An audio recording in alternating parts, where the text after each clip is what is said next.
नमस्कार दोस्तों, स्टडी 91 पर आप सबका हार्दिक स्वागत अभिनंदन है। जल्दी से सभी लोग फटाफट लाइव आ जाइए और शानदार महत्वपूर्ण प्रश्नों की श्रृंखला देखिएगा, ठीक है ना। आज आपकी 64वीं श्रृंखला है और जबरदस्त एक से बढ़कर एक प्रश्न को आप सब खुद भी कर रहे होंगे। कॉपी कलम लेकर बैठ जाइएगा और आप जो है नंबरिंग कर लीजिएगा। 45 क्वेश्चंस हैं, 1 घंटे में 45 क्वेश्चन आपको करने हैं बड़े ही शानदार तरीके से। जो चीजें आए उन्हें नोट करने की जरूरत नहीं है, जो नहीं आ रही हैं उन्हें नोट भी करते चलिएगा, ठीक ना। चूंकि यह सिर्फ टेट सुपर टेट से ही नहीं बल्कि भारत का कोई भी एग्जाम देने जाएंगे तो आपको उससे संबंधित प्रश्न पूछे गए हैं, पूछे जाते हैं। बस हम सबके सिर्फ और सिर्फ मानसिकताएं बदल जाती हैं, ठीक ना। न पर्वत बदलता है, न पहाड़ बदलता है, न मैदान बदलता है, न 1857 के क्रांति बदलती है और ना ही अर्थव्यवस्था बदलती है, ना संविधान। लेकिन चूंकि हम सबके मन मस्तिष्क में ये बन जाता है कि हम टेट पढ़ रहे हैं, सुपर टेट पढ़ रहे हैं या क्या पढ़ रहे हैं, जो भी खैर जो भी बातें हो, लेकिन शानदार तरीके से हम सब एक महत्वपूर्ण प्रश्नों की श्रृंखला को जारी रखेंगे और आप सब शेयर और लाइक करना बिल्कुल नहीं भूलिएगा, ठीक ना।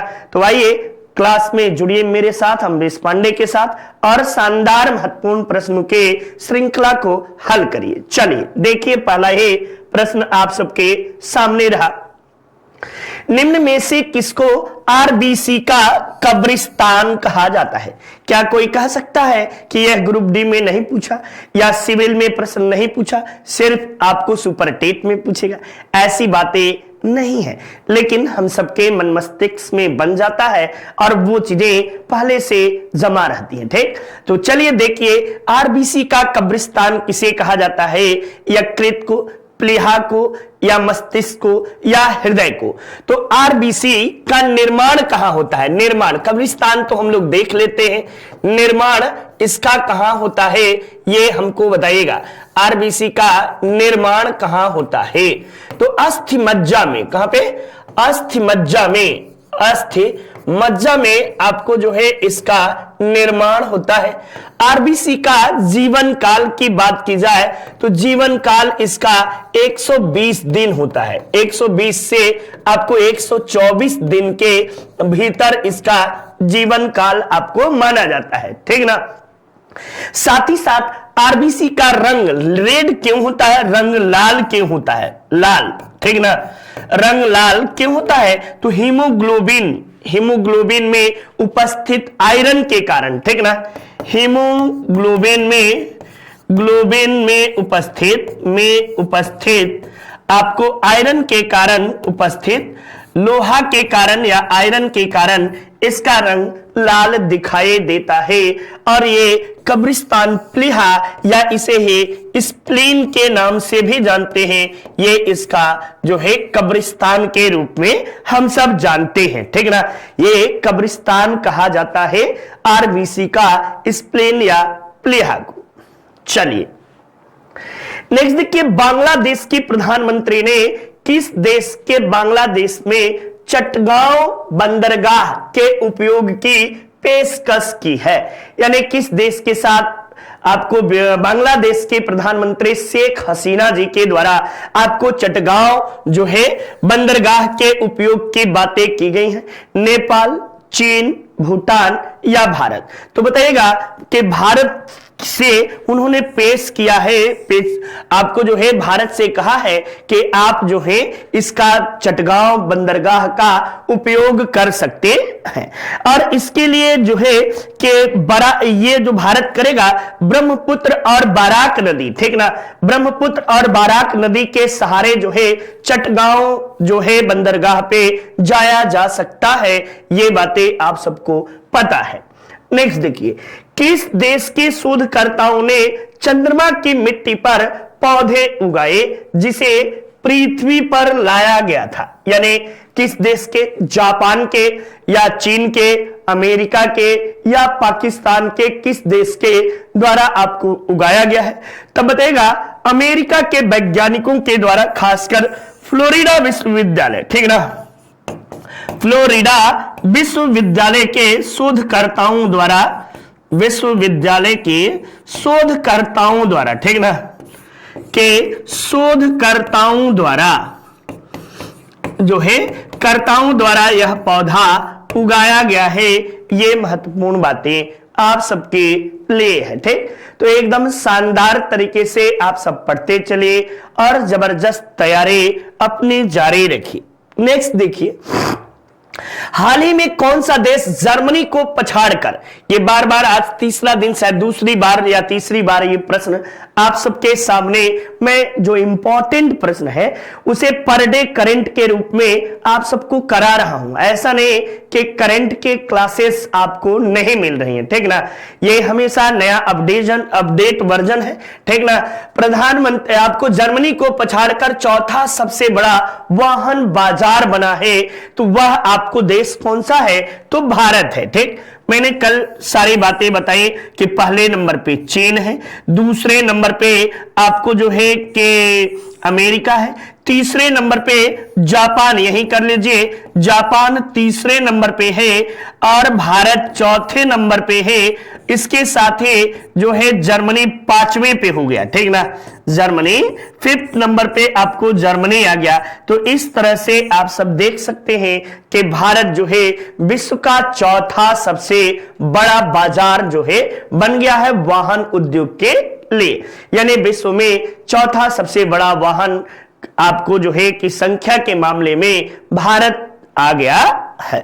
चलिए नेक्स्ट देखिए, किस संस्था ने खाद्य असुरक्षा को दूर करने के लिए 30 बिलियन डॉलर, ठीक ना, ये 30 बिलियन डॉलर के मदद की पेशकश की है? IMF के द्वारा किया गया है या विश्व बैंक के द्वारा या WTO के द्वारा या WHO के द्वारा? इस प्रश्न को शानदार तरीके से आप सब गलतियां बिल्कुल नहीं करिएगा और आप लगाइएगा कि विश्व बैंक को दिया गया है। अब विश्व बैंक से भी चीजें, ये चूंकि जीएस है और जो है अनंत है, इसका कोई अंत नहीं है। यदि बात की जाए स्थापना की, तो मैं बार बार बता रहा हूं, इसकी स्थापना जुलाई 1944 ईस्वी में आपको हुई थी, 1944 में आपको हुई। इसका मुख्यालय कहां है, तो मुख्यालय भी बता दीजिएगा एकदम शानदार तरीके से कि वाशिंगटन डीसी, वाशिंगटन डीसी जो है ये डीसी डिस्ट्रिक्ट ऑफ कोलंबिया बोलते हैं इसे, डिस्ट्रिक्ट ऑफ कोलंबिया बार बार पूछता है। और इसके वर्तमान में अध्यक्ष कौन है, वर्तमान अध्यक्ष कौन है, तो डेविड मालपास, डेविड मालपास जो है, मालपास, ये आपको मालपास जो है यही वर्तमान में अध्यक्ष है, जो है विश्व बैंक के अध्यक्ष के रूप में काम कर रहे हैं डेविड मालपास जी। ठीक, तो यहां तक आप सबने हाल ही फिलहाल में IMF, इसकी भी सेम बातें हैं, इसकी जो ये चीजें हैं वही है, सिर्फ इसकी जो है निदेशक आप बता दीजिएगा, इसके निदेशक कौन है, तो क्रिस्टीना जॉर्जीवा, क्रिस्टीना जॉर्जीवा जो है, जॉर्जीवा, यही आपको जो है इसके अध्यक्ष हैं। ये बातें, क्रिस्टीना जॉर्जीवा जो है ये पहली महिला है जो आपको विश्व बैंक की CEO है, प्रथम महिला, ठीक ना, मैं बता दे रहा हूं, प्रथम महिला जो विश्व बैंक की CEO बनी, जो विश्व बैंक की CEO बनी। ये बातें भी क्रिस्टीना जॉर्जीवा के संबंध में आप सब जान लीजिए। ठीक, तो ये महत्वपूर्ण बातें रही। चलिए नेक्स्ट देखिए, वीडियो शानदार तरीके से हमारी संस्था की ओर से पढ़ाया गया है, इसे आप परचेज कर सकते हैं और ये किताब जबरदस्त तरीके से लिखी गई है, ठीक ना। हम सबके अथक परिश्रम के परिणाम स्वरूप आपको ये किताबें मिल रही हैं, जरूर से एक बार परचेज करिएगा और इसे पढ़ने की कोशिश करिएगा, व्याख्या जरूर पढ़िएगा। इसके अंदर मैंने मटेरियल बहुत कुछ देने की कोशिश हम सबने की है और एक सामूहिक संगठन का प्रयास आप सबके लिए उम्मीद करता हूं कि बहुत ही लाभप्रद रहेगा। चलिए नेक्स्ट देखिए, बंगाल की खाड़ी से लगे भारत के तटीय मैदान को क्या कहते हैं? तो जो बंगाल की खाड़ी से लगा हुआ है उसे हम लोग जो है कोरोमंडल एवं उत्तरी सरकार के नाम से जानते हैं। क्या कहते हैं? कोरोमंडल। ये देखो, ये एक सामान्य सा ऐसे मैप बनाओगे तो ये भारत है और ये बंगाल की खाड़ी और ये देखो, ये कोरोमंडल तट है, कोरोमंडल तट है। और ये आपको जो है यहां के बाद से उड़ीसा का क्षेत्र जो है ये उत्तरी सरकार है, उत्तरी सरकार के नाम से जानते हैं। तो कोरोमंडल एवं उत्तरी सरकार से जो है बंगाल की खाड़ी का तटीय क्षेत्र लगा हुआ है।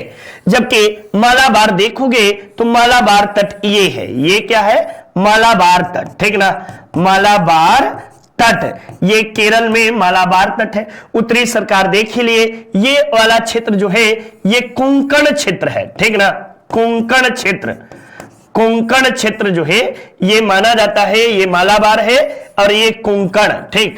तो इस तरह से आप सब देखोगे तो आपको बंगाल की खाड़ी इधर है, इधर तो अरब सागर है, अरब सागर है, ठीक ना, और इधर क्या है? बंगाल के खाड़ी है, बंगाल के खाड़ी, ठीक ना। अंडमान निकोबार बंगाल की खाड़ी में है, ये जो है यहां पे है ना अंडमान और निकोबार, ये अंडमान निकोबार, अंडमान निकोबार जो है ये बंगाल की खाड़ी में है। लेकिन लक्षद्वीप जो है ये लक्षद्वीप अरब सागर में स्थित है, ठीक ना। ये जो है लक्षद्वीप, लक्षद्वीप अरब सागर में स्थित है, अरब सागर में। ये सारी बातें आप सब अपने मन मस्तिष्क में बैठा लीजिए, प्रश्न यहीं से पूछे जाते हैं, अलग से कहीं कुछ भी नहीं पूछा जाता। ये आपके ऊपर निर्भर है कि आप किस तरह से प्रश्नों को करते हैं, ठीक। बिरसा मुंडा निवासी थे, कलकत्ता के थे या पटना के या छोटा नागपुर के या आपको मुंगेर के? कलकत्ता का नहीं, कलकत्ता था नहीं, का, कलकत्ता के या आपको कहां के? तो बिरसा मुंडा ये स्वयं को भगवान बिरसा भी कहते थे, भगवान बिरसा, भगवान बिरसा के रूप में भी इन्हें जाना जाता है। साथ ही साथ आपको बता दें कि ये मुंडा विद्रोह, मुंडा विद्रोह के प्रणेता थे। मुंडा विद्रोह ये कब हुआ था? तो ये 1899 से 1900 ईस्वी के बीच में आपको मुंडा विद्रोह था। इस विद्रोह के प्रणेता, प्रणेता कौन थे?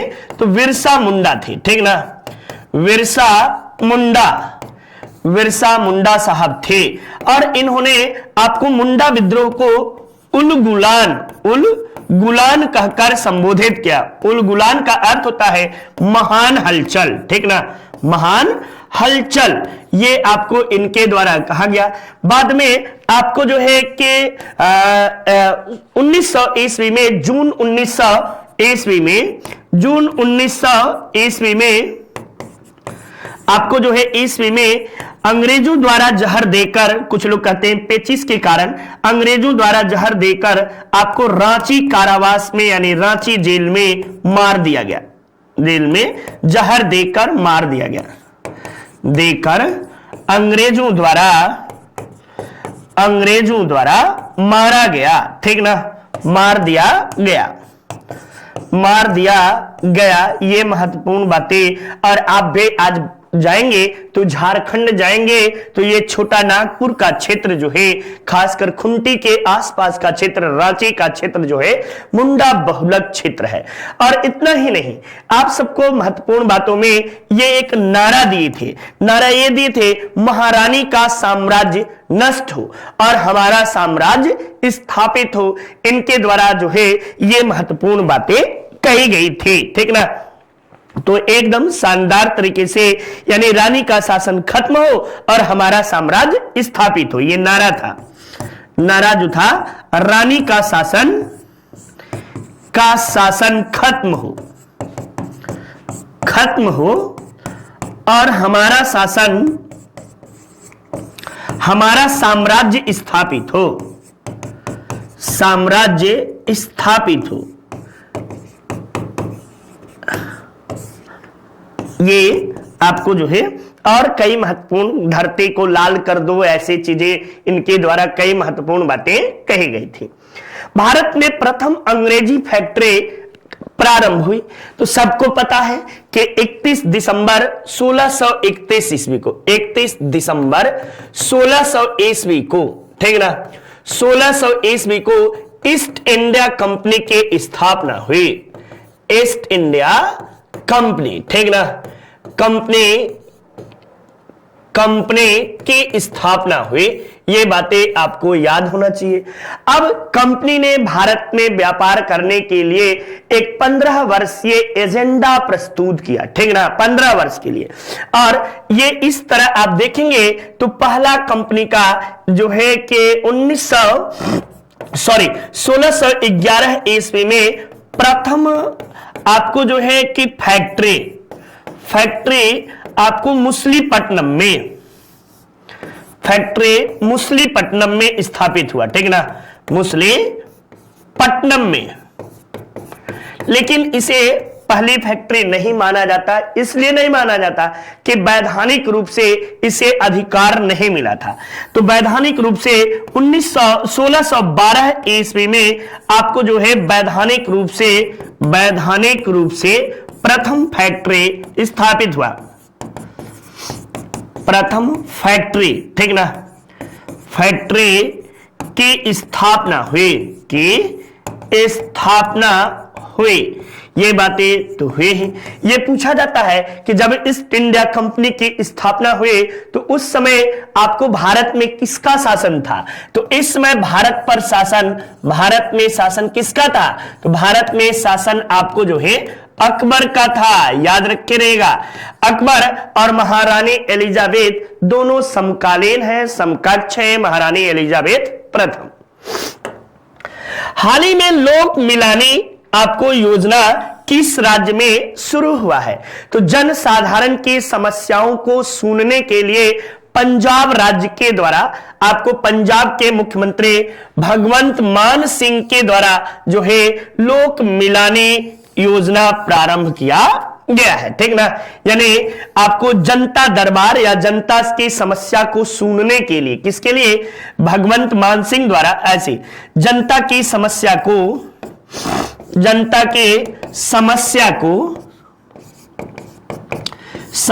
को सुनने के लिए, ठीक ना, सुनने के लिए आपको जो है प्रारंभ किया गया है। और वहां पे सीएम कौन है? तो भगवंत मान सिंह जो है, मान सिंह ये आपको वहां के सीएम है। और यदि बात की जाए गवर्नर की, तो वहां के गवर्नर आपको याद है, वहां के गवर्नर कौन है? तो वहां के गवर्नर बनवारी लाल पुरोहित जी हैं। कौन है? बनवारी लाल पुरोहित, ठीक ना। लाल पुरोहित जो है यह आपको जो है गवर्नर के रूप में है। और राजधानी की बात की जाए तो सबको पता है कि आपको चंडीगढ़, यह चंडीगढ़ 3 जगहों की राजधानी है। एक तो पंजाब की है, दूसरा हरियाणा के, ठीक ना, और तीसरा केंद्र शासित प्रदेश स्वयं चंडीगढ़ की भी ये राजधानी है। तो इस तरह से चंडीगढ़ के विषय में आप सब देख सकते हो, समझ सकते हो। भारतीय मानसून दक्षिण पश्चिम का मानसून कहलाता है। क्यों? क्योंकि आपको मानसूनी हवाएं उत्तर पूर्व से दक्षिण पश्चिम में बहती हैं, या मानसूनी हवाएं दक्षिण पश्चिम से उत्तर पूर्व में बहती हैं, या मानसून सबसे पहले भारत के दक्षिणी पश्चिमी भाग में आता है, या उपयुक्त में से कोई नहीं। तो इस प्रश्न का बड़ा ही आसान सा जवाब दे सकते हैं आप कि मानसूनी हवाएं जो है, ये देखो, ये भारत है, ठीक ना। और ये आपको जो है इस तरह से भारत के विषय में आप देख लो। ये ऐसे होता क्या है कि आपको जो है कि दक्षिण पश्चिमी मानसून क्यों कहते हैं?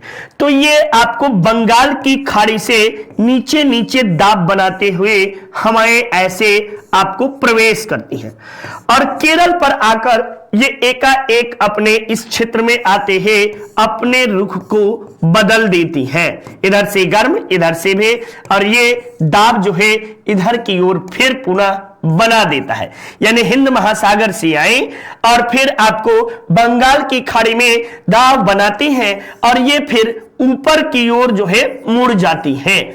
ऊपर की ओर मुड़ती हैं तो यहीं पे आपको जो है मेघालय मिलेगा, ठीक ना, मेघालय। और मेघालय में ये गारो, खासी और जयंतिया, गारो, खासी, जयंतिया की पहाड़ियों के कारण है यही मानसिन राम है। मानसिन राम जो है आपको यहीं पर है सबसे अधिक वर्षा। अब क्या हुआ, मानसूनी हवाएं दक्षिण पश्चिम यानी आई दक्षिण पश्चिम से आपको की क्या उत्तर पूर्व की ओर बहना चालू कर दी। अब यहां से भारत में इस तरह से आपको मानसूनी हवाएं उत्तर पूर्व के ओर बहना चालू कर देती हैं। इसी कारण इसे हम सब आपको जो है कि क्या कहते हैं, तो मानसूनी हवाएं दक्षिण पश्चिम से उत्तर पूर्व के ओर बहना चालू करते हैं और लगभग आपको जो है कि एक जो आपको जो है एक 15 अगस्त के बाद वापसी इनके हो जाती है। चलिए, यूपी ट्रिपल एस से वीडियो के शानदार क्लासेस आप सबके लिए और शानदार महत्वपूर्ण प्रश्नों के आपको जो है श्रृंखला भी है। साथ साथ आप सबके लिए यह डाउनलोड करके भी पढ़ सकते हैं। 600 आवर का क्लास है, यानी 600 घंटे का, ठीक ना, फ्री टेस्ट सीरीज भी है, स्मार्ट पीडीएफ मटेरियल भी है। और आपको जितना डाउट हो आप स्टडी 91 के चैनल पे कॉल करके जो भी चीजें आपको ना समझ में आए आप बातें कर सकते हैं, ठीक ना। आप सबके लिए विशेष सुविधाएं हैं कि आपको कोई भी दिक्कत हो किसी भी चीज से संबंधित तो आप रूबरू हो सकते हैं। प्लेट विवर्तनी सिद्धांत के अनुसार हिमालय पर्वतों का निर्माण किस सागर के मलबे संकुचन से हुआ है? तो ऐसा कहा जाता है कि आज जहां हिमालय है ये किसी समय में दुनिया का सबसे विशाल सागर तेथिस सागर हुआ करता था। कौन सा? तेथिस सागर, ठीक ना, ये आपको तेथिस सागर हुआ करता था। और ऐसी बातें आपको कहा गया। प्लेट विवर्तनी का सिद्धांत जो है ये किसने दिया? तो ये आपको हैरी हैंस जो है हैरी हैंस नामक विद्वान ने प्लेट विवर्तनी का सिद्धांत दिया और 1960 ईस्वी में आपको जो है इनके द्वारा यह सिद्धांत दिया गया। बाद में इनके अनुयायियों के द्वारा 1968-67 ईस्वी में इसकी विधिवत व्याख्या की गई। वैसे हिमालय की उत्पत्ति के विषय में एक कोवर है, ठीक ना, हिमालय की उत्पत्ति के संबंध में कोवर ने क्या कहा? तो ये कोवर भी जर्मन विद्वान है, ठीक ना।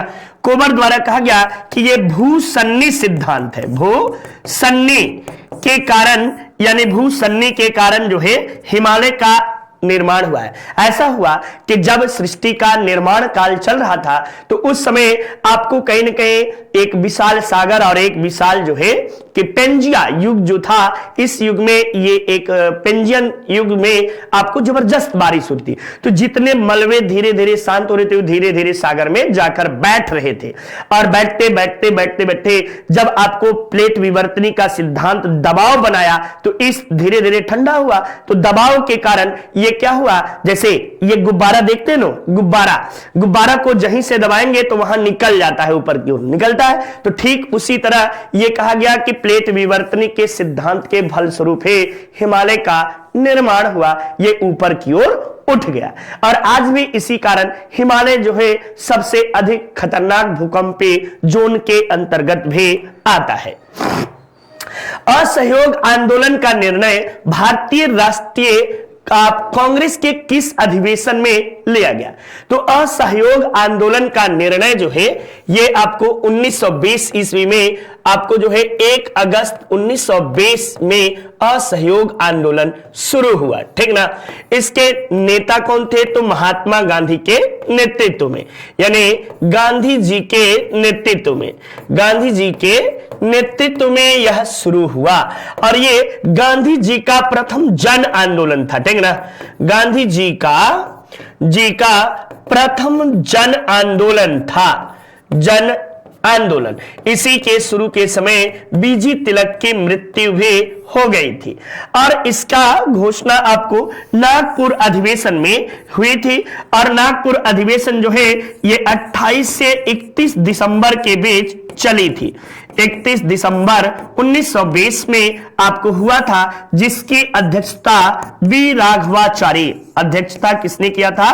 तो बी राघवाचारी, यानी बी राघवाचारी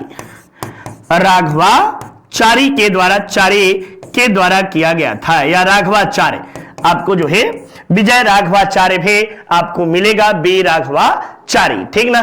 तो बी राघवाचारी या विजय राघवाचारी के नेतृत्व में यह अध्यक्षता हुआ था और यहीं पर असहयोग आंदोलन को शुरू करने का निर्णय लिया गया था। नेक्स्ट 1930 ईस्वी में डिप्रेस्ड क्लास एसोसिएशन किसने स्थापित किया? भीमराव अंबेडकर ने, महात्मा गांधी ने, ज्योतिबा फूले ने या मौलाना आजाद के द्वारा? तब बताएगा डिप्रेस्ड आपको जो है क्लास एसोसिएशन, ये नाम से ही ऐसे पता चल रहा है, तो डॉक्टर भीमराव अंबेडकर के द्वारा 1930 ईस्वी में डिप्रेस्ड आपको जो है के क्लास एसोसिएशन के स्थापना की गई। चलिए अगले प्रश्न के ओर चलते हैं। ये रहा, निम्न में से कौन सा ज्वारीय वन है? कोणधारी वन, मैग्रो वन या उष्णकटिबंधीय पर्णपाती वन या उष्णकटिबंधीय वर्षा वन? तो ज्वारीय वन जो है, ज्वारीय वन किसे कहते हैं? तो मैग्रो वन या कच्छ का वन, ये भी आपको जो है वन, इसे ही हम लोग क्या कहते हैं? ये आपको जो है कहा जाता है। आपको भारत में सर्वाधिक ज्वारीय वन कहां है? तो सर्वाधिक ज्वारीय वन आपको जो है, सर्वाधिक ज्वारीय वन जो है वन, ये आपको सुंदरवन डेल्टा में या पश्चिम बंगाल में है। पश्चिम बंगाल में आपको पहले नंबर पे है। दूसरे नंबर पे गुजरात में आपको जो है, गुजरात के कच्छ के रण में सर्वाधिक ज्वारीय वन है।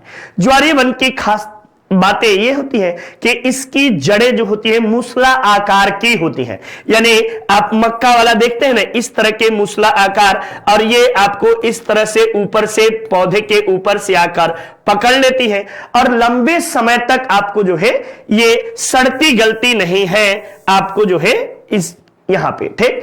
जैसे सुंदरी एक वृक्ष है, जिसके कारण ज्वारीय वन के सबसे महत्वपूर्ण वृक्ष सुंदरी वृक्ष है, जिसे हम सुंदर वन डेल्टा इसी के नाम पर उस वन के अधिक वृक्ष के अधिकता के कारण है, इसे हम सब सुंदर वन डेल्टा भी कहते हैं, ठीक ना।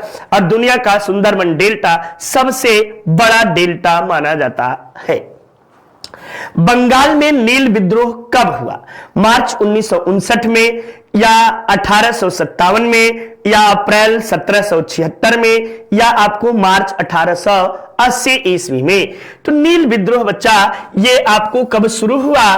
तो बंगाल में 1860 से 1859-60 ईस्वी में आपको बंगाल में यह नील विद्रोह शुरू हुआ।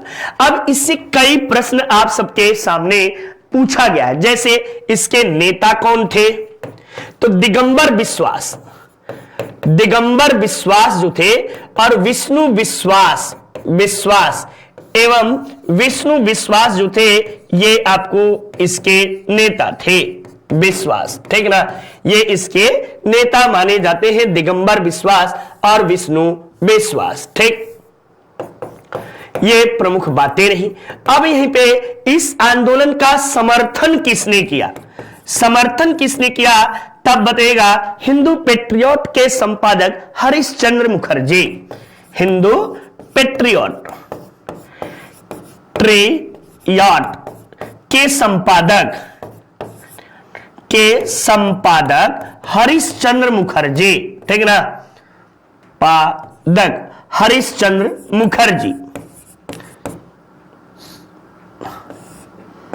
मुखर्जी ने इसका समर्थन किया। इसके लिए आपको जो है एक और महत्वपूर्ण, इस पे एक नाटक लिखा गया है। नाटक जो है नील दर्पण है, ठीक। नील दर्पण ये नील दर्पण किसके द्वारा लिखा गया है, ये आप लोग बताएंगे।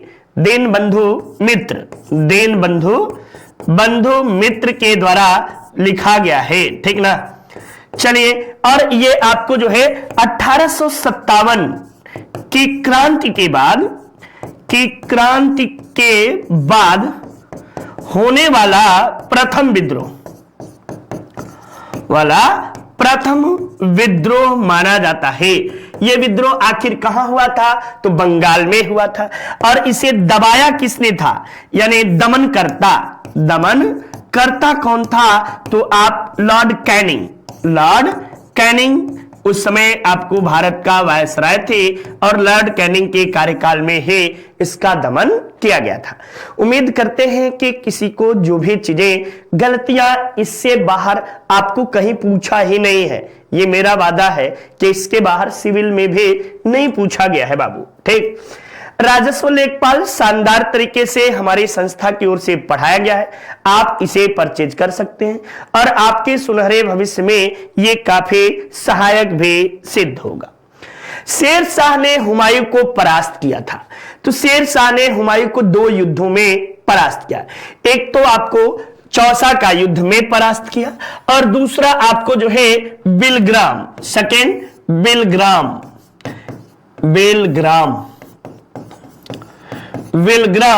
या आपको कन्नौज का युद्ध, ठीक, कन्नौज का युद्ध ये कब हुआ था, तो ये 1540 ईस्वी में आपको लड़ा गया था। इन्हीं दोनों में पराजय के साथ ही हुमायूं को 15 वर्षों तक आपको इस पराजय के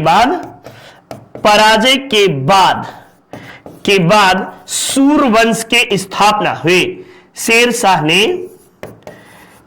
शाह ने सूरवंश के स्थापना की, ठीक ना। और जो है कि ये हुमायूं को 15 वर्षों का निर्वासित जीवन व्यतीत करना पड़ा, ठीक ना, जीवन व्यतीत करना पड़ा।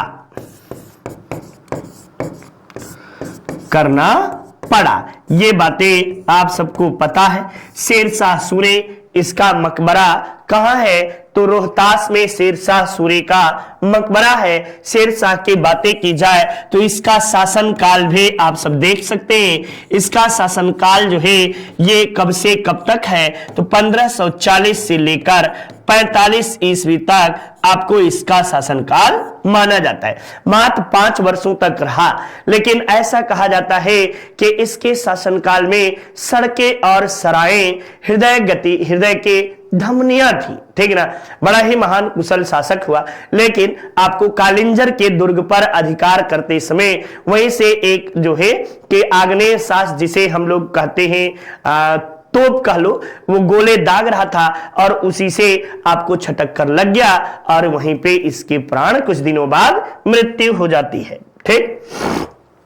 हिमालय में दून घाटियां पाई जाती हैं। दून घाटियां कहां पाई जाती हैं, बृहद हिमालय एवं निम्न हिमालय में, बृहद हिमालय एवं काराकोरम हिमालय में, या निम्न हिमालय एवं शिवालिक हिमालय के पर्वतों में, या निम्न हिमालय एवं काराकोरम। तो आपको दून घाटियां, दून और द्वार, ठीक ना, दून से देहरादून, द्वार से हरिद्वार, ठीक ना, ये निम्न हिमालय एवं शिवालिक हिमालय पर्वतों के मध्य आपको सकरी लंबी घाटी को दून घाटियां के नाम से जानते हैं, ठीक ना। ये लंबी घाटियां जो है इन्हें ही हम सब दून के नाम से जानते हैं। ब्रिटिश गवर्नर जनरल जिसने सर्वोच्चता यानी सर्वोच्च सत्ता, सर्वोपरि के नीति अपनाई कौन था, लॉर्ड वारेन हेस्टिंग्स था, लॉर्ड ऑकलैंड था, लॉर्ड कॉर्नवालिस था, या लॉर्ड हेस्टिंग्स था, तो वह कोई और नहीं, वह लॉर्ड हेस्टिंग्स था। ऐसा इतिहास में आपको आरसी मजूमदार आधुनिक भारत के इतिहास को लिखे। आरसी मजूमदार लिखते हैं कि जहां आपको जो है कि लॉर्ड क्लाइव ने भारत में अंग्रेजों के लिए भूमि तैयार की, वारेन हेस्टिंग्स ने उस भूमि में फसल बोई। लॉर्ड कॉर्नवालिस ने फसल को लहलहाया और लॉर्ड वेलेस्ली ने फसल को मतलब कि खूब बढ़िया से मतलब वेलेस्ली ने कॉर्नवालिस ने उगाया, वेलेस्ली ने फसल को लहलहाई और आपको जो है लॉर्ड हेस्टिंग्स ने फसल को काट डाला। ऐसी बातें लॉर्ड हेस्टिंग्स के द्वारा कही जाती है। यदि इसकी शासनकाल की बात की जाए, शासनकाल, तो इसका 1813 से लेकर 1823 ईस्वी तक लगभग 10 वर्षों तक शासनकाल रहा। सबसे लंबे समय तक गवर्नर जनरल के रूप में काम करने वाला, सबसे लंबे समय तक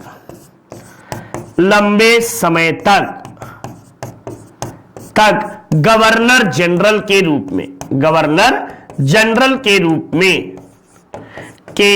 रूप में काम किया, ये आपको लॉर्ड हेस्टिंग्स।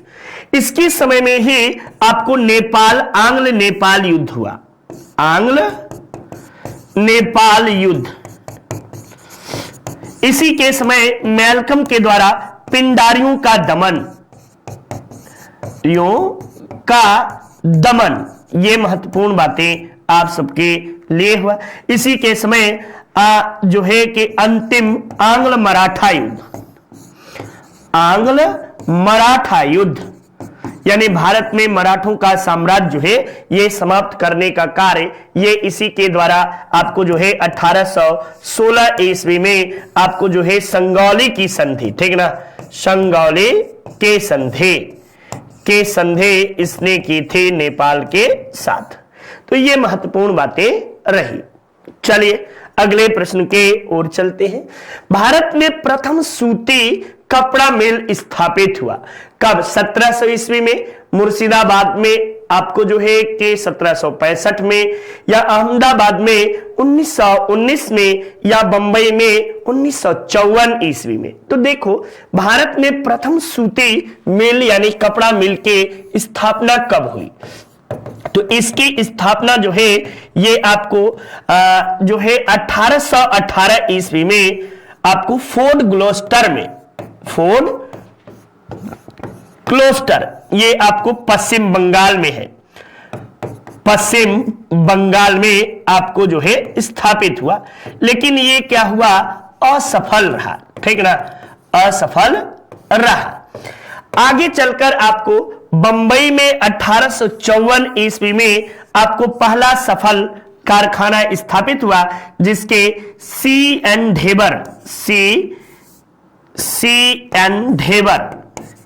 ढेबर महोदय या डाबर महोदय कहीं कहीं ढेबर लिखा है, ढेबर महोदय के द्वारा आपको पहला सफल सूती मिल के स्थापना हुई। मिल, ठीक ना, सफल प्रथम सूती सफल मिल था, ये बंबई में आपको स्थापित हुआ था, ठीक ना। ये आप सबके ले रहा, ठीक।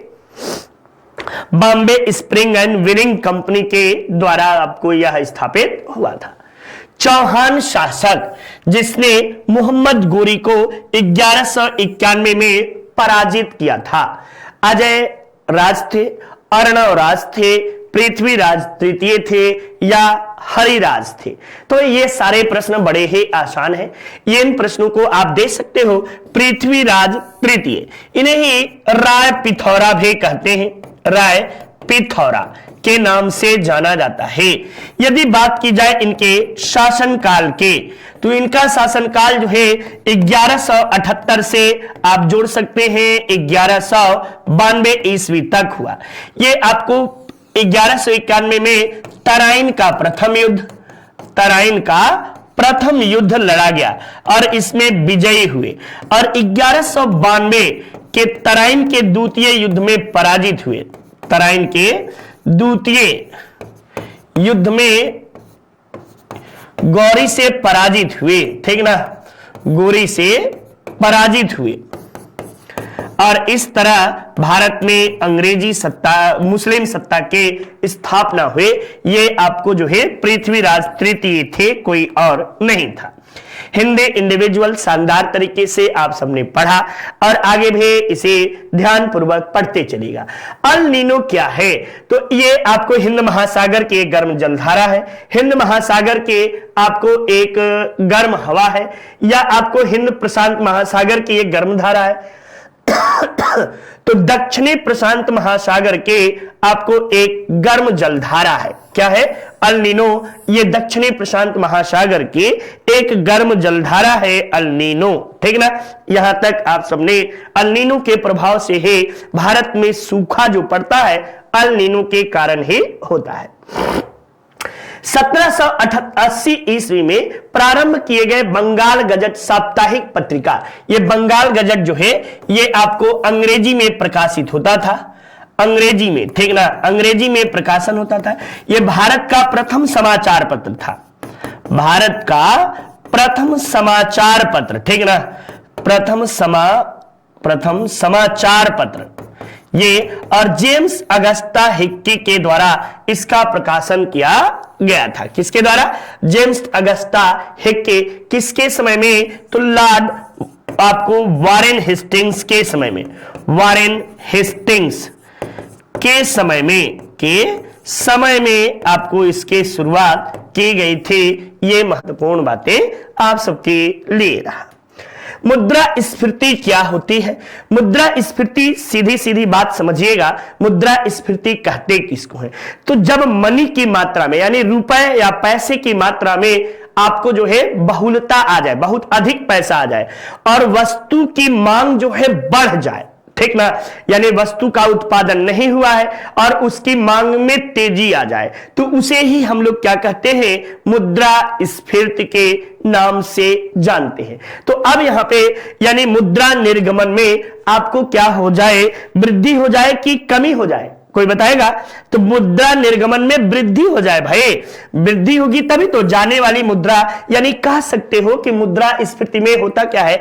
लोग थैले में पैसा ले जाएं और पैकेट में सामान लाएं, यही मुद्रास्फीति आपको कही जाती है। यानी जब भी आपको रुपए की वैल्यू कम हो जाती है और वस्तु की वैल्यू बढ़ जाए तो यही मुद्रास्फीति के नाम से जाना जाता है। 1922 ईस्वी में राष्ट्रीय विलुप्त प्राय प्रजाति दिवस मनाया गया। कब मनाया गया? 16 मई, 18 मई, 20 मई या 22 मई को? तो बताइएगा कि यह आपको जो है इसकी शुरुआत 20 मई को किया गया और 20 मई को राष्ट्रीय विलुप्त प्रजाति दिवस के रूप में मनाते हैं। भारत की संविधान भारत की किस रूप को इंगित करता है? तो भारत का संविधान जो है हम भारत के लोग, और भारत का संविधान जो है ये आपको राज्यों का एक संघ है। क्या है? द यूनियन ऑफ स्टेट्स के नाम से आप सब हम जानते हैं। और इसका उल्लेख आपको किसमें किया गया है? तो भाग 1 में अनुच्छेद आपको 1 से 4 तक जो है भारत राज्यों का एक संघ होगा, ऐसी बातें आर्टिकल नंबर 1 में कहा गया है, ठीक ना। तो ये आपको राज्यों का एक संघ है, ठीक। चलिए नेक्स्ट देखिए, NTA NET national eligibility test यानी नेशनल एलिजिबिलिटी टेस्ट पेपर 1 के लिए आप सबके सुनहरे भविष्य के लिए बड़ा ही शानदार क्लास है, आप इसे परचेज कर सकते हैं। और दिसंबर का भी फार्म आ गया है, आप लोग फार्म फिलअप कर रहे होंगे, कुछ लोग परचेज कर लीजिए, अब से ही तैयारी प्रारंभ कर दीजिए। संविधान सभा का प्रथम अधिवेशन हुआ था, तो संविधान सभा ये आपको जो है ये बात ही बहुत बड़ी है। और किसकी सिफारिश पर आया? सिफारिश, तो सिफारिश बताइएगा, कैबिनेट मिशन के सिफारिश पर लागू हुआ, कैबिनेट मिशन, ठीक ना, मिशन। और स्थल क्या था? वर्तमान संसद का स्थल, वर्तमान संसद का केंद्रीय कक्ष, वर्तमान संसद का केंद्रीय भवन, केंद्रीय भवन जो था यह संविधान निर्माण का स्थान था। इसके आपको जो है प्रथम अधिवेशन, तो प्रथम अधिवेशन बच्चा आपको जो है 9 दिसंबर 1946 ईस्वी को पहला अधिवेशन हुआ। और इसके अस्थायी अध्यक्ष कौन हुए? तो अस्थायी अध्यक्ष के रूप में डॉक्टर सच्चिदानंद सिन्हा, ठीक ना, डॉक्टर सच्चिदानंद नंद सिन्हा जो थे यही थे और पहले अध्यक्ष भी हुए। फिर आपको द्वितीय अधिवेशन आपको कब हुआ, तो द्वितीय अधिवेशन जस्ट 2 दिन बाद 11 दिसंबर 1946 ईस्वी को हुआ और यहीं पर अस्थायी अध्यक्ष का चयन किया गया, अस्थायी अध्यक्ष, और डॉक्टर राजेंद्र प्रसाद इसके अस्थायी अध्यक्ष बने, राजेंद्र प्रसाद, ठीक ना, अस्थायी अध्यक्ष बने। और तृतीय जो हुआ ये आपको तृतीय अधिवेशन की बात की जाए तो 13 दिसंबर आपको जो है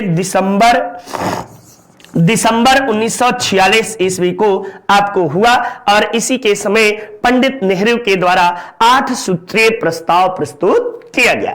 तो ये महत्वपूर्ण बातें आप सबके लिए, आप इसे शानदार तरीके से पढ़ते चलिएगा और इसके बाहर नहीं है।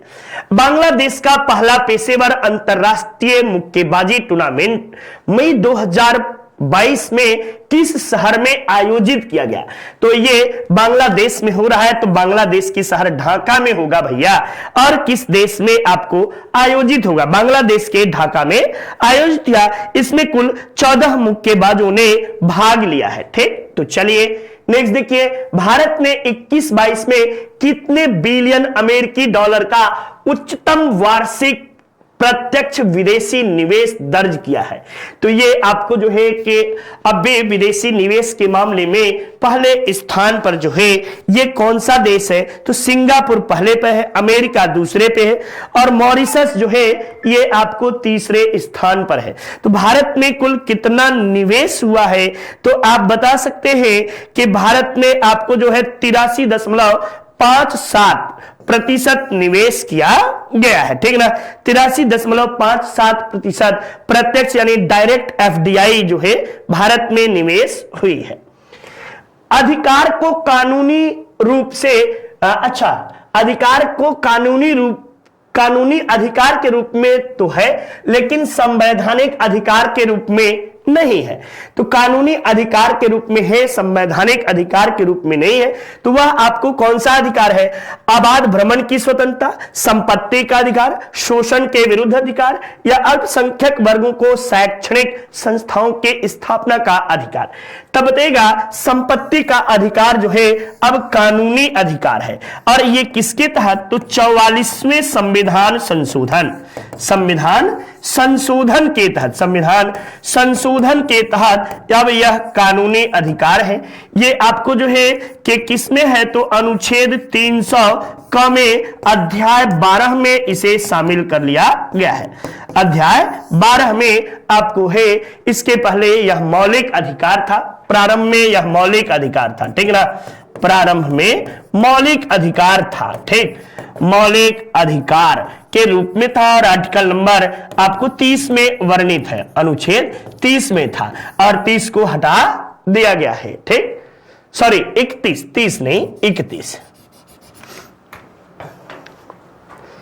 चलिए, किस केंद्रीय मंत्री ने 19 मई 2022 को आगरा में हुनर हाट के 41वें संस्करण का उद्घाटन किया? अनुराग ठाकुर ने, मुख्तार अब्बास नकवी ने या मनसुख मंडवी ने? ये नकवी 2 बार आ गया है, तो मुख्तार अब्बास नकवी के द्वारा इसका, और ये अल्पसंख्यक केंद्रीय कैबिनेट अल्पसंख्यक मंत्री हैं, केंद्रीय अल्पसंख्यक मंत्री, ठीक ना, केंद्रीय अल्पसंख्यक मंत्री के रूप में आपको जो है मुख्तार अब्बास नकवी साहब हैं। यूपी पुलिस शानदार तरीके से हमारी संस्था की ओर से पढ़ाया गया और जल्द ही आपको पुलिस के फॉर्म आने वाले हैं, ठीक ना, तो अपनी पढ़ाई अनवरत रूप से जारी कर दीजिए। सफलता के लिए आपको कड़े संघर्षों की जरूरत है, क्योंकि देख रहे हैं मेरिटें कहीं ना कहीं ऊपर जा रही है और हिला हवाले भी जबरदस्त तरीके से चल रहा है। हमें उन सबसे ऊपर आना है तो मेहनत को बढ़ाना पड़ेगा। निम्न में से कौन सी मृदा में नमी ग्रहण करने की क्षमता बहुत अधिक होती है? तो आपको वह मृदा मरुस्थलीय मृदा, जलोढ़ मृदा, काली मृदा या पर्वतीय मृदा? तो काली मृदा में आपको नमी ग्रहण करने के बहुत अधिक होती है। काली मृदा जो है ये बैसाल्ट चट्टानों, इसे रेगूर मृदा भी बोलते हैं, रेगूर मृदा भी बोलते हैं, ठीक ना। इसे काली कपासी मिट्टी भी कहते हैं, काले कपासी मिट्टी, कपासी मिट्टी के नाम से भी जानते हैं। और ये आपको सबसे अधिक कहां पाई जाती है, तो ये मालवा के पठार में, मालवा के पठार पर आपको भारत में पठार पर पाई जाती है। इसके लिए प्रमुख आपको जो है कि बातें जो है ये बैसाल्ट चट्टानों के, आईएएस ने पूछा था इस साल के, बैसाल्ट चट्टानों के अपरदन के फलस्वरूप, चट्टानों के अपरदन के फलस्वरूप, अपरदन के फलस्वरूप आपको इसका निर्माण हुआ है, ठीक ना। और ये इसमें सूखने के बाद बड़े लंबे लंबे दरारें पड़ जाती हैं, इसी कारण स्वतः कृषि योग्य मृदा भी कहते हैं। साथ ही साथ आप सबको बता दें कि ये सोयाबीन आपको जो है सूर्यमुखी और कपास के लिए ये महत्वपूर्ण है। ये आपको जो है कि मध्य प्रदेश, महाराष्ट्र, गुजरात, ठीक ना, गुजरात और कर्नाटक के क्षेत्र में पाई जाती है, ठीक ना, कर्नाटक के क्षेत्र में आपको पाई जाती है। ये महत्वपूर्ण बातें रही। निम्न में से कौन एक नवीकरणीय संसाधन नहीं है, पूछा है, ठीक ना। क्या पूछा है नहीं है। तो जीवाश्म ईंधन एक नवीकरणीय ईंधन नहीं है। बाकी भूतापीय, ज्वार, जल, ये सभी जो है नवीकरणीय ऊर्जा के स्रोत हैं। निम्न में से कौन सा मानव विकास सूचकांक का घटक नहीं है, तब प्रति व्यक्ति है, जन्म के समय जीवन प्रत्याशा है, सकल पूंजी, सकल जीवन दर, स्वास्थ्य एवं पोषण। तो भैया आपको ये तो बड़ा ही खतरनाक निकला भाई, इसमें आपको जो है स्वास्थ्य एवं पोषण बातें जो है ये स्वास्थ्य एवं पोषण नहीं है, ठीक ना। स्वास्थ्य एवं पोषण इसके अंतर्गत आपको नहीं आता है, ठीक। चूंकि सकल जीवन, ये जीवन दर, ये सकल जीवन दर होना चाहिए, सकल जीवन दर या आपको शिक्षा कह सकते हैं, ठीक ना, शिक्षा। यही तीन आधार जो है मानव विकास सूचकांक का माना जाता है। वैसे आपको जारी कौन करता है, जारी करता कौन है, तो बताइएगा यूएनडीपी। यूएनडीपी जो है यूनाइटेड नेशन डेवलपमेंट प्रोग्राम के द्वारा जारी किया जाता है। सर्वप्रथम कब जारी हुआ, सर्वप्रथम जारी हुआ, ठीक ना, सर्वप्रथम तो 1990 ईस्वी में सर्वप्रथम जारी हुआ। इसे विकसित किसने किया, विकसित करता, ठीक ना, विकसित करता तो महबूब उल हक, ठीक ना, उल हक जो है ये आपको जारी करता माने जाते हैं। ये महत्वपूर्ण बातें रही। चलिए नेक्स्ट देखिए, लोकतांत्रिक समाजवाद का प्रमुख भारतीय विचारक कौन था। ये आपको पंडित नेहरू, एम.एन. राय, एस. डोंगे या उपयुक्त में से कोई नहीं। तो आपको जो है कि भारत में लोकतांत्रिक समाजवाद के आपको पंडित नेहरू थे। वैसे भारत में समाजवाद का जनक, भारत में जो गूगल दे रहा है जवाब, भारत में समाजवाद का जनक, ठीक ना, समाजवाद का जनक तो बताइएगा राम मनोहर लोहिया को कहते हैं, राम मनोहर लोहिया। वैज्ञानिक विश्व में वैज्ञानिक समाजवाद का जनक, समाजवाद का जनक तो बताइएगा कार्ल मार्क्स को कहा जाता है। किसे, कार्ल मार्क्स को। इसी तरह रूस में पूछता है तो रूस में आपको जो है लेनिन समाजवाद का जनक माना जाता है। और यहां पे कई महत्वपूर्ण बातें आपको जो है कि आधुनिक समाजवाद का भी जनक पूछता है। तो आपको आधुनिक समाजवाद का भी जनक कौन है, तो आधुनिक समाजवाद का जनक, ठीक ना, समाजवाद का जनक ये भी पूछे तो कार्ल मार्क्स को ही बताइएगा, ठीक ना। कार्ल मार्क्स ये दुनिया का पहला व्यक्ति था जो कि समाजवाद पे आपको बातें करता है। और इसकी प्रमुख पुस्तक दास कैपिटल इसकी पुस्तक है। और कम्युनिस्ट मैनिफेस्टो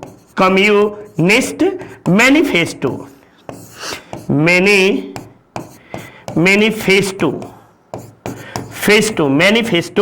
आपको इसकी पुस्तक मानी जाती है। ये बातें भी याद रखे रहिए। IBA महिला विश्व मुक्केबाजी चैंपियनशिप में 57 किलो भार वर्ग में कांस्य पदक किसने जीता? मनीषा मौन ने, निहकत जरीन ने, मनीषा मून ने, या आपको जो है परवीन हुड्डा ने? तब बताइएगा निहकत जरीन के द्वारा जीता गया। निहकत जरीन जो है एकदम जबरदस्त तरीके से अपने परफॉर्मेंस को जारी रखा और आपको महिला विश्व कप मुक्केबाजी में कुल भारत ने पदक जो है 39 पदक जीते, जिसमें 10 स्वर्ण पदक रहा। ठीक ना। नितिन सर के द्वारा हिंदी इंडिविजुअल शानदार तरीके से, और ये आपको शॉर्ट जो है हैंड रिटेन नोट्स है, इसे आप परचेज कर सकते हैं। जबरदस्त तरीके का है, एकदम आपके टू द पॉइंट बातें, ठीक ना, टू द पॉइंट बातें इसमें की गई है। भारत में राष्ट्रीय आय अनुमानित की जाती है तो आपको CSO के द्वारा, केंद्रीय सांख्यिकी संगठन के द्वारा आपको जो है ये भारत में राष्ट्रीय आय का आकलन किया जाता है। इसकी स्थापना जो है 1991 ईस्वी में हुआ। स्थापना कब? तो 1991-51 ईस्वी में। और इसका मुख्यालय कहां है बच्चा? तो मुख्यालय इसका नई दिल्ली में आपको है, नई दिल्ली में इसका मुख्यालय है। ठीक, तो ये महत्वपूर्ण बातें रही। चलिए नेक्स्ट देखिए, एजेंडा 21 की घोषणा की गई तो प्रथम पृथ्वी सम्मेलन को ही हम एजेंडा 21 के नाम से जानते हैं। इसे रियो सम्मेलन भी कहते हैं। ठीक ना, रियो सम्मेलन, ठीक, सम्मेलन ये आपको जो है ये कहां हुआ था? तो ब्राजील में हुआ था, ब्राजील में। इसमें कुल देश कितने भाग लिए थे? तो 178 देश जो थे भाग लिए थे। और इसका मुख्य उद्देश्य क्या था? मुख्य उद्देश्य तो आपको जो है उद्देश्य, तो इसका मुख्य उद्देश्य जो था समन्वित विकास। ठीक ना, यानी कह सकते हैं कि आप एक तरीके से समन्वित विकास,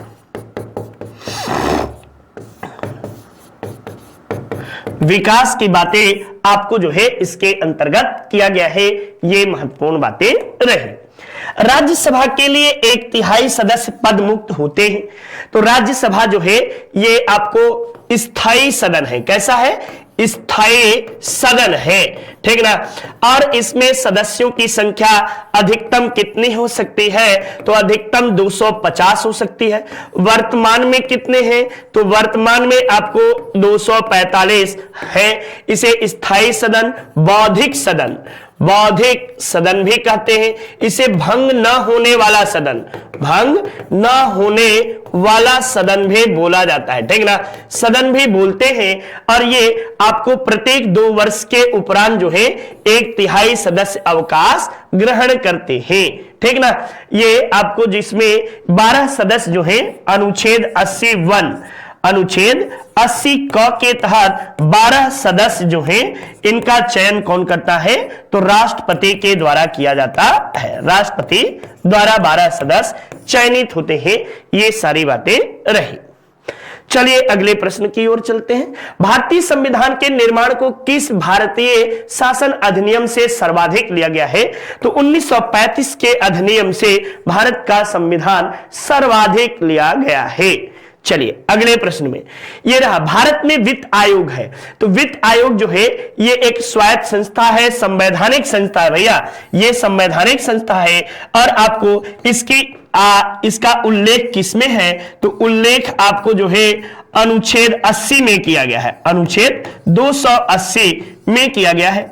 आपको प्रथम अध्यक्ष कौन थे? प्रथम अध्यक्ष तो बताइएगा केसी नियोगी। ठीक ना, केसी नियोगी साहब जो थे, नियोगी, ये इसके प्रथम अध्यक्ष थे। और आपको वर्तमान यानी 15वें वित्त आयोग के अध्यक्ष कौन है? तो NK Singh, NK Singh, Shri NK Singh साहब जो है ये 15वें वित्त आयोग के अध्यक्ष आपको है। यह एक संवैधानिक संस्था है। अभी ऑर्डर करिए लेखपाल शानदार, अभी भी मौका है आप सबके पास। शानदार तरीके से लेखपाल को पढ़ सकते हैं और अपना भविष्य उज्जवल कर सकते हैं। जिस मौलिक अधिकार को आपातकाल में भी समाप्त नहीं किया जा सकता है वह कौन सा है? तो यह मौलिक आपातकाल में अनुच्छेद आपको 20 और 21 में प्रदत्त मौलिक अधिकार में प्रदत्त मौलिक अधिकार समाप्त नहीं होता है। मौलिक अधिकार समाप्त नहीं होता है, ठीक ना, याद रखे रहिएगा, समाप्त नहीं होता है। तो ये आपको जीवन एवं व्यक्तिगत स्वतंत्रता का संरक्षण जो है ये आर्टिकल नंबर 21 में है, अनुच्छेद 21 में है, यही आपको संरक्षित रहता है। और आपको एक अपराध के लिए एक बार से अधिक सजा नहीं दी जाएगी। आपको आपराधिक संरक्षण की सुविधा 20 में है, वो भी आपको है। किसी अर्थव्यवस्था में निजी एवं सार्वजनिक क्षेत्रों में वर्गीकरण का आधार क्या होता है?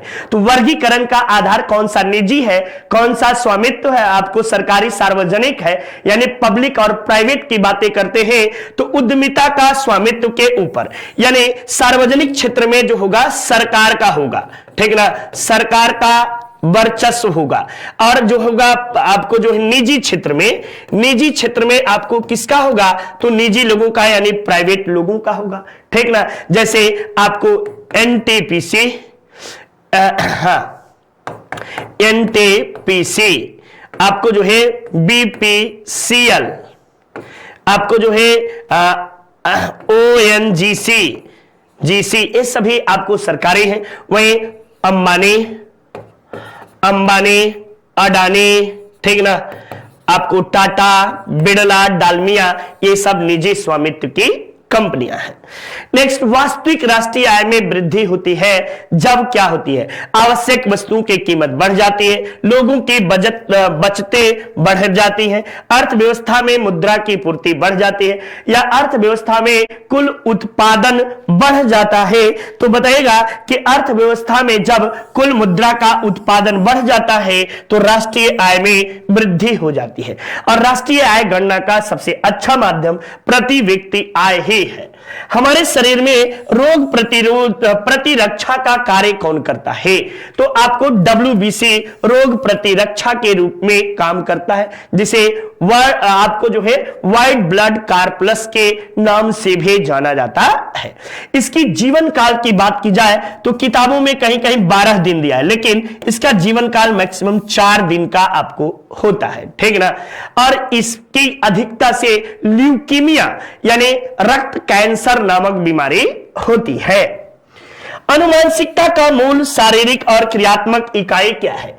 तो अनुवांशिकता, इसके जनक कौन है? तो जनक ग्रेगर जॉन मेंडल है। कौन है? Gregor John Mendel. John Mendel जो है ये आपको जनक है। और शारीरिक और क्रियात्मक इकाई क्या है? तो जीन जो होती है ये शारीरिक और आपको जो है इकाई मानी जाती है। जीन का निर्माण DNA से होता है, ठीक ना। जीन जो है ये आपको DNA से बनता है, जीन DNA से बनता है। ये बातें आप सब याद रखे रहिएगा। इसका निर्माण DNA से होता है, ठीक ना, DNA से होता है। अब DNA का हेक्सा मॉडल किसने तैयार किया था? वाटसन एंड क्रिक के द्वारा आपको जो है DNA का द्विकुंडलीय सिद्धांत दिया गया था। इसी के साथ ही शानदार तरीके से आप सबके श्रृंखला समाप्त हुए। नमस्कार, आपका दिन मंगलमय हो, शुभ संध्या।